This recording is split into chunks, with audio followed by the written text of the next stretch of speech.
और यही वो चीज़ थी जो उस समय के तानाशाह हिटलर को बिल्कुल भी पसंद नहीं आई थी। और हर दिन तकरीबन 12,000 लोगों को इस प्रोसेस के द्वारा मौत के घाट उतारा जाता था।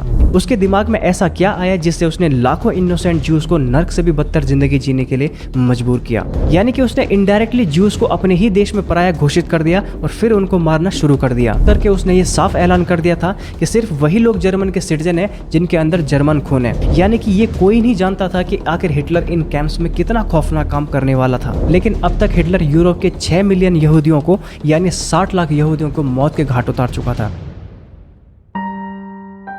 ये तस्वीर जो आप देख रहे हैं ये कोई परेड में शामिल सोल्जर्स या फिर ऑफिसर्स की नहीं है, बल्कि 1941 के उन ज्यूज की है जो हिटलर के कंसंट्रेशन कैंप में रोल कॉल के लिए खड़े थे, जिनको कुछ ही दिनों में किसी न किसी बहाने से बस इसलिए मार दिया जाएगा क्योंकि ये लोग ज्यूज थे। और ये तो बस कुछ 100 लोग हैं। इसके अलावा 1941 से लेके 1945 के बीच लाखों की मात्रा में ज्यूज की हत्या की गई, वो भी बस इसलिए क्योंकि एक सनकी तानाशाह उनको अपने रेस या यूं कह ले कि अपनी जाति से नीचा मानता था। उसने ज्यूस के साथ वो प्रताड़ना की जिसे आज अगर आप अपनी आंखों से देख लें तो आपकी रूह कांप जाएगी।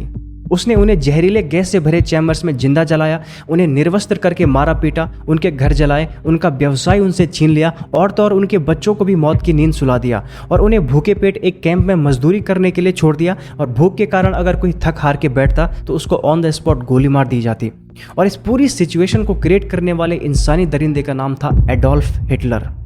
लेकिन सवाल ये आता है कि आखिर हिटलर के एक दरिंदे बनने की कहानी की शुरुआत कहां से हुई? उसके दिमाग में ऐसा क्या आया जिससे उसने लाखों इनोसेंट ज्यूज को नर्क से भी बदतर जिंदगी जीने के लिए मजबूर किया? आखिर कैसे उसने खुद के दिल में और लोगों के दिलों में ज्यूज यानी कि यहूदियों के लिए नफरत का बीज बोया? आइए जानते हैं। अगर इतिहास के पन्नों को पलटा जाए तो पता चलता है कि प्राचीन काल में ज्यूस लेवेंट में बसा करते थे, जिसको वर्तमान में इजराइल और पैलेस्टाइन के नाम से जाना जाता है। हिस्टोरियंस और स्कॉलर्स की माने तो ज्यूस के पूर्वज 1800 बीसी के आसपास से इस क्षेत्र में रहने वाले एक सेमेटिक ट्राइब हुआ करते थे और इसकी स्थापना एक मोनोथिस्टिक रिलीजन के रूप में पैट्रियार्क अब्राहम ने की थी, जो कि आज भी फादर ऑफ ज्यूस माने जाते हैं।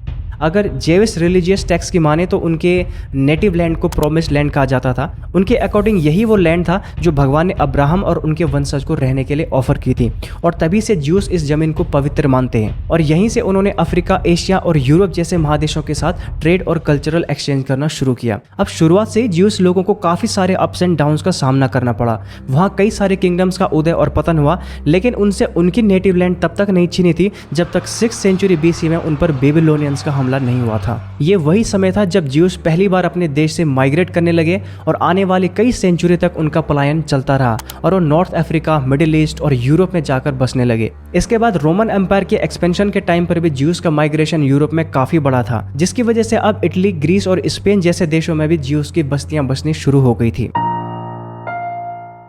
इतिहास की माने तो ज्यूस यूरोप में 2000 से भी ज़्यादा सालों से रह रहे थे और यूरोप में 1933 में उनकी पॉपुलेशन 9.5 मिलियन थी। यूरोप में बसने के बाद ज्यूस ने कई इकोनॉमिक एक्टिविटीज़ में हिस्सा लेना भी शुरू कर दिया था। हालांकि उनको वहाँ भी काफ़ी सारे भेदभाव और रिस्ट्रिक्शन का सामना करना पड़ता था, लेकिन फिर भी उन्होंने किसी तरह खुद को वहाँ सेटल किया। ज़्यादातर वो मनी लैंडिंग, ट्रेडिंग या फिर फाइनेंस से जुड़े हुए काम करते थे। वहीं कुछ ज्यूस काफ़ी सक्सेसफुल मर्चेंट, ट्रेडर या फिर बैंकर बनने में भी कामयाब हुए, जिन्होंने यूरोप के काफ़ी शहरों में अपना नेटवर्क स्टेबल कर लिया था। ये लोग अपने एजुकेशन पर काफ़ी ध्यान देते थे और साथ ही अपने रिलीजन को भी काफ़ी इंपॉर्टेंस देते थे और अपने बच्चों को अपनी होली बुक यानी कि हिब्रू का भी पाठ कराते थे। वो एक कम्युनिटी में रहना पसंद करते थे और अपने कल्चरल और रिलीजियस ट्रेडिशन को प्रिजर्व करना उनकी प्रायोरिटी होती थी। यानी ओवरऑल कहा जाए तो ये एक पीस लविंग कम्युनिटी थी जो यूरोप में आकर काफी फल फूल रहे थे। और यही वो चीज थी जो उस समय के तानाशाह हिटलर को बिल्कुल भी पसंद नहीं आई थी और फिर उसने अपने देश से सभी ज्यूस के हॉलोकॉस्ट का खौफनाक प्लान तैयार किया। हिटलर के द्वारा ज्यूस हॉलोकॉस्ट से पहले भी कई बार ज्यूस को जेनोसाइड का सामना करना पड़ा था। 17 सीई में रोमन एम्पायर एक्सपेंशन के समय पर 11th सेंचुरी में क्रिश्चियन के द्वारा जब वो इनको इनफिडल मानते थे। 14th सेंचुरी में यूरोप में फैले ब्यूबोनिक प्लेग के वक्त पर जब ज्यूस को इसका कारण माना गया और उनकी हत्या की गई। 15th सेंचुरी में स्पेन में इनका फोर्स कन्वर्जन और परसिक्यूशन हुआ और 19th और 20th सेंचुरी में भी रशिया और ईस्टर्न यूरोप में फैले एंटीसेमेटिक वायलेंस में भी इनका जेनोसाइड किया गया। मतलब अगर हम हॉलोकॉस्ट को एक पल के लिए साइड में भी रख दें तो उससे पहले भी लाखों की संख्या में ज्यूस को मारा जा चुका था। तो अब बात करते हैं वर्ल्ड वॉर 2 के दौरान हुए उस ज्यूस हॉलोकॉस्ट की जिसका फरमान हिटलर ने दिया था। इस पूरे घटनाक्रम को समझने के लिए हमें सबसे पहले एंटीसेमिटिज्म के बारे में जानना होगा। दरअसल एंटीसेमिटिज्म का मतलब होता है हॉस्टिलिटी और डिस्क्रिमिनेशन टुवर्ड्स और against Jews as a religion, ethnic और रेशियल ग्रुप, यानी कि ज्यूस और उनके धर्म के प्रति नफरत या भेदभाव की भावना। ये एक बहुत बड़ा कारण था हिटलर को ज्यूस को बेरहमी से मारने का। वो ज्यूस को या फिर किसी अन्य रेस को इम्प्योर मानता था। उसके अकॉर्डिंग बस आर्यन रेस या आर्यन जाति ही सबसे प्योर थी। ऊपर से जर्मनी को जब वर्ल्ड वॉर 1 में बुरी तरह हार का सामना करना पड़ा तो इससे भी हिटलर काफी हताश था और वो इसका कारण ज्यूस को ही मानता था, यानी कि जर्मनी ज्यूस की वजह से ही वर्ल्ड वॉर 1 हारी थी। लेकिन कैसे, आइए इसके पीछे का तर्क समझते हैं। दरअसल हिटलर मानता था कि ज्यूस की वजह से मार्क्सिज्म या कम्युनिज्म को बढ़ावा मिल रहा है और हिटलर कम्युनिस्ट से बहुत ज्यादा नफरत करता था। इस प्रकार उसने अपने मन में उनके प्रति नफरत की भावना जागृत कर ली। इसके साथ ही वो ये भी मानता था कि उसके भगवान यानी कि जीसस क्राइस्ट को ज्यूस ने ही क्रूसीफाई किया था और इसीलिए वो जर्मन्स के भरोसे के लायक नहीं थे। वहीं ज्यूस इसके बिल्कुल अपोजिट काफी शांत और प्रोस्पेरियस कम्युनिटी हुआ करती थी जो एजुकेशन, मनी, बिजनेस और इन्वेंशन के मामले में काफी आगे थी और ये भी एक हिटलर की नफरत का कारण था। जर्मनी के वर्ल्ड वॉर 1 हारने के बाद 1933 में हिटलर सत्ता में आया और पूरे जर्मनी पर उसकी पार्टी, जिसे नाजी पार्टी के नाम से जाना जाता था, उसका शासन शुरू हो गया और यहीं से हिटलर को मौका मिल गया ज्यूस को एक्सप्लॉइट करने का। पावर में आते ही उसने ज्यूस के खिलाफ वायलेंस करना शुरू कर दिया। उसने मार्च 1933 में पहला कंसंट्रेशन कैंप भी स्टैब्लिश किया, लेकिन उस टाइम पर इस कंसंट्रेशन कैंप की असलियत किसी को नहीं पता थी, यानी कि ये कोई नहीं जानता था कि आखिर हिटलर इन कैंप्स में कितना खौफनाक काम करने वाला था। तो जैसे ही उसने कंसंट्रेशन कैंप शुरू किया तो उसने सबसे पहले यहाँ कम्युनिस्टों को पकड़कर डालना शुरू किया, जिसमें काफी सारे उसके पॉलिटिकल अपोनेंट्स भी थे। 1 अप्रैल 1933 को ज्यूस के खिलाफ उसने एक और एक्शन लिया और ज्यूस बिजनेस को बाइकआउट करने का ऐलान किया। One of my other memories is the boycott of April 1933, where our show windows were plastered with Jew, don't go to the Jew, and so on and so forth.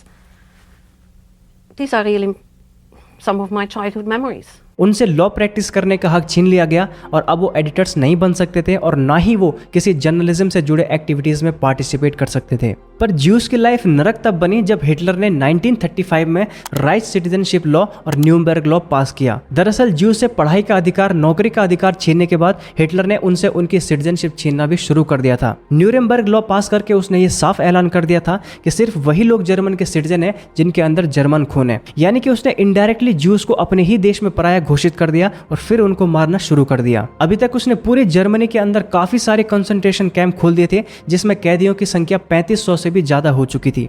पर इस concentration camp में वो लोगों को ले जाकर करता क्या था, आइए इस पर भी एक नजर डालते हैं। अब आप इस तस्वीर को देखिए।